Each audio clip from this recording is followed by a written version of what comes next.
আসসালামু আলাইকুম। আশা করি তোমরা সবাই ভালো আছো। এই ভিডিওটি মূলত অষ্টম শ্রেণীর শিক্ষার্থীদের জন্য। তোমরা যারা অষ্টম শ্রেণীতে অধ্যয়ন করছো, তোমাদের জন্য এই ভিডিওটি খুবই খুবই গুরুত্বপূর্ণ। আমি সবাইকে অনুরোধ করব ভিডিওটি শুরু থেকে শেষ পর্যন্ত দেখবে এবং দেখা শেষ হলে অবশ্যই অবশ্যই তোমরা প্রচুর পরিমাণে শেয়ার করবে, যাতে সবাই দেখে এবং উপকৃত হয়।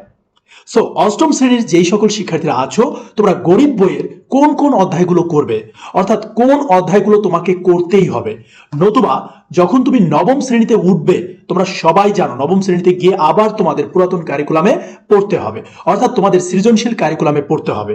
এই জন্য তোমাদের যে অঙ্কগুলো করতেই হবে। তাহলে চলো আমরা শুরু করছি। এখানে দেখো, নতুন কারিকুলামের যে বইটি পড়ছো, কিছু কিছু অধ্যায় আছে তোমরা যদি নাও করো তাও কোনো সমস্যা নেই। প্রথমত, তোমাদের কিন্তু এই অভিজ্ঞতা শিরোনাম গাণিতিক অনুসন্ধান তুমি না করলেও সমস্যা নাই, কিন্তু দৈনন্দিন কাজে বাস্তব সংখ্যা অবশ্যই করবে। কারণ তোমরা দশম শ্রেণীতে অর্থাৎ নবম শ্রেণীর যে বইটি পাবে আগামী বছর গিয়ে, সেই বইটির প্রথম অধ্যায়টাই বাস্তব সংখ্যা। এই জন্য তোমরা বাস্তব সংখ্যাটা অবশ্যই করবে। এরপরে দ্বিতীয় যে চ্যাপ্টারটি করবে তা হচ্ছে অবস্থান মানচিত্রে স্থানাঙ্ক জ্যামিতি। এটা করবে কারণ তোমরা যারা উচ্চতর গণিত নিয়ে পড়াশোনা করবে, অর্থাৎ তোমরা যারা সায়েন্সে পড়বে, তোমাদের কিন্তু স্থানাঙ্ক জ্যামিতি আছে। যারা আর্টসে অথবা কমার্সে পড়তে চাও, তোমরা যদি স্থানাঙ্ক জ্যামিতি নাও করো কোনো প্রবলেম নাই। এরপরে বৃত্তের খুঁটিনাটি, এই অংশটুকু পড়তে হবে। বাইনারি সংখ্যা পদ্ধতি, এটা তোমাদের নবম শ্রেণীতে বা দশম শ্রেণীতে কোথাও নেই। ইন্টারমিডিয়েটে গিয়ে যখন তুমি আইসিটি পড়বে, সেখানে বাইনারি সংখ্যা পদ্ধতি আছে, এছাড়া অন্য কোনো ক্লাসে নেই। তথ্য বুঝে সিদ্ধান্ত নেই, এটা আছে কারণ তথ্য উপাত্ত চ্যাপ্টারটি, অর্থাৎ সর্বশেষ যে চ্যাপ্টারটি আছে 17 অধ্যায় দশম মানে নবম শ্রেণীর বইয়ের, সেখানে এই অধ্যায়টি আছে। সো এই অধ্যায়টি পড়বে। আচ্ছা, তোমরা যদি এই কয়টা অধ্যায় পড়ো তাহলে কি শেষ? না, তাহলেই শেষ না। তোমরা যদি শুধু এগুলো পড়ো তাহলে কিছুটা সমস্যা সলভ হবে। এখন তাহলে তোমাদের কি করতে হবে? তোমাদের করণীয় হচ্ছে, নিচে দেখো পুরাতন কারিকুলামের যে বইটি আছে, পুরাতন কারিকুলামের যে বইটি আছে অষ্টম শ্রেণীর।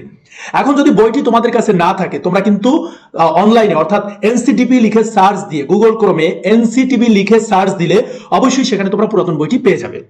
সেখান থেকে যে অধ্যায়গুলো অবশ্যই করবে তোমরা, কারণ এই অধ্যায়গুলো যদি তোমরা না করে নবম শ্রেণীতে উঠো, তাহলে তোমাদের কাছে গণিতের মতো কঠিন আর কোনো সাবজেক্ট থাকবে না।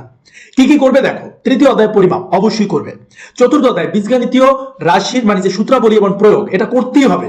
অর্থাৎ চতুর্থ অধ্যায় তুমি করবেই, কারণ চতুর্থ অধ্যায় যদি তুমি না করো, নবম শ্রেণীর যে তৃতীয় চ্যাপ্টারটি সেটা গিয়ে তোমার কাছে কঠিন লাগবে।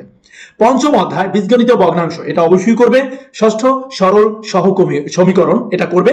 সেট করতে হবে না, কারণ সেটে অষ্টম শ্রেণীতে কিছু নেই, যদিও তোমাদের নবম শ্রেণীর বইয়ে দ্বিতীয় অধ্যায়টাই সেট। এরপরে পিথাগোরাসের উপপাদ্য, এটা অবশ্যই করে যাবে, অবশ্যই করে যাবে। বৃত্ত এখানে আলোচনা করি নাই, কারণ নতুন কারিকুলামের বই থেকে যেহেতু তুমি বৃত্ত পড়ছো, সেক্ষেত্রে এই বৃত্ত না পড়লেও চলবে, তবে তুমি চাইলে বৃত্ত দুইটা থেকেই পড়তে পারো।